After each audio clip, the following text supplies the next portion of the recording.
పోరాటం చేసిన వారందరికీ సుపరిచితమే వారిని మాట్లాడాల్సిందిగా కోరుతున్నాను. సభకు నమస్కారం. ఈనాటి ఓబీసీ పోరుబాట ఐఏఎస్ ఆఫీసర్ ఆత్మీయ సోదరులు నరహరి గారిని మనస్ఫూర్తిగా అభినందించడానికి ఇక్కడ రావడం జరిగింది. రాగానే రాజా కన్నా ముందు మాట్లాడితే మీరు ఇందురు, రాన్న తర్వాత మాట్లాడితే స్వీట్ తిన్న తర్వాత ఛాయ్ తాగినట్టుంటుంది, సప్పగా ఉంటుంది. నేను మాట్లాడాను. అయితే సరే, శేషు గారిని ఆలస్యంగా వచ్చే సందర్భంలో శేషు గారు మాట్లాడారు, విద్యార్థులలో ఉద్యమం రావాలి, విద్యార్థుల రిజర్వేషన్ రావాలి. కానీ విద్యార్థులు రావాలి, రాజకీయ నాయకుల్లో రావాలి, కుల సంఘాల ఐక్యత కావాలి. అన్నీ వచ్చినప్పుడే, బీసీలకు రాజ్యాధికారం వచ్చినప్పుడే సమాజంలో ఉన్నటువంటి అనేక ఇబ్బందులు పడుతున్నటువంటి బడుగు బలైన వర్గాలకు న్యాయం జరుగుతుందని విశ్వసించే బీసీలలో నేను కూడా నన్ను కూడా ఈ సందర్భంగా తెలియజేస్తున్నాను. అందుకే పార్టీలకు అతీతంగా, సంఘాలకు అతీతంగా బీసీ ఉద్యమం ఎక్కడున్నా కూడా పోవటం, ఇటువంటి పెద్దల వక్తలు మాట్లాడుతున్నటువంటి విషయాలను రంగరించుకొని నిజ జీవితంలో ఆచరించే ప్రయత్నం గత కొన్నేళ్ల నుంచి జరుగుతుంది.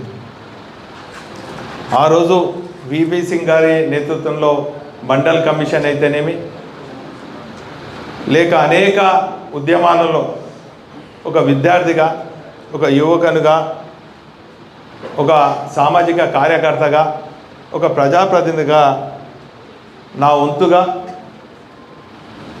ఏ వేదిక అయినప్పటికీ కూడా బీసీలకు జరుగుతున్న అన్యాయం గురించి ప్రస్తావించడం జరుగుతుంది. ఇప్పుడు కూడా అదే బాటలో నడవాలనే ఉద్దేశంతో ఇక్కడ రావడం జరిగింది. నేను పెద్దలు నరహరి గారు రాసినటువంటి బుక్ను మాత్రం చూడలేదు. ఇంతకుముందే మా శ్రీధర్ అన్న, జితన్న కూడా చెప్పిండు, చాలా బ్రహ్మాండంగా ఉందని. మీ అనుమతితో ఒక బుక్ తీసుకొని వెళ్తా. అయితే వెంకటనారాయణ సార్ గారు కూడా దీన్ని సమీక్షించినట్టు తెలిసింది. వాస్తవంగా 2008లో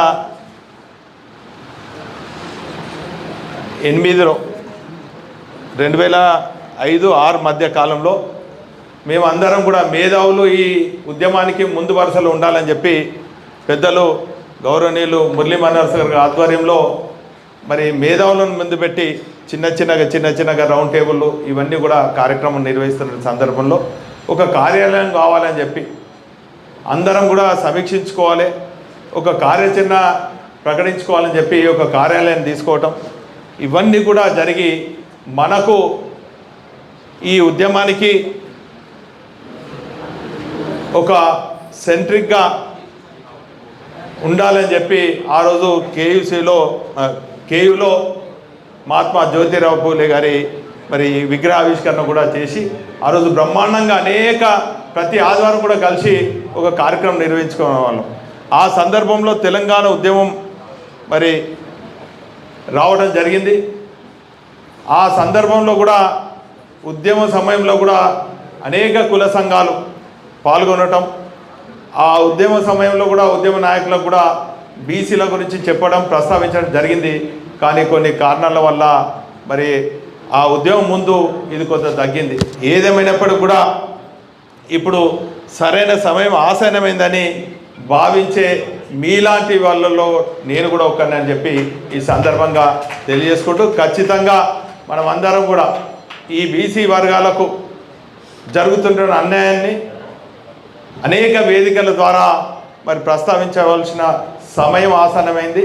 ఏదేమైనప్పటికీ కూడా మరి తెలంగాణ ఉద్యమంలో ఏ తిరిగైతే పార్టీలకు అతీతంగా తెలంగాణ రాష్ట్ర సాధన కోసం ఉద్యమించారు, మరి ఈ సమయంలో కూడా ఖచ్చితంగా మరి పార్టీలకు అతీతంగా ఒక ప్లాట్ఫామ్ తీసుకొచ్చి బీసీలకు న్యాయం జరగాలి, మరి జరిగే విధంగా నా వంతు సహాయ సహకారం కూడా అన్ని వేళల్లో ఉంటుందని కూడా ఈ సందర్భంగా తెలియజేసుకుంటూ, మరి ఇటువంటి రచనల ద్వారా ఇటువంటి పుస్తకాల ద్వారా ఇంకా బీసీలలో చైతన్యం రావాలని కూడా ఈ సందర్భంగా తెలియజేసుకుంటూ ఏదేమైనప్పుడు కూడా ఇప్పుడు రాబోయే ఎన్నికలలో కూడా ఖచ్చితంగా మన వాటా మనకు వచ్చే విధంగా కూడా మరి పోరాడాలని కూడా ఈ సందర్భంగా తెలియజేసుకుంటూ ఇంత మంచి కార్యక్రమానికి నన్ను ఆహ్వానించినటువంటి శ్రీరామన్న గారికి మీ అందరికి కూడా పేరు పేరు కృతజ్ఞతలు ధన్యవాదాలు.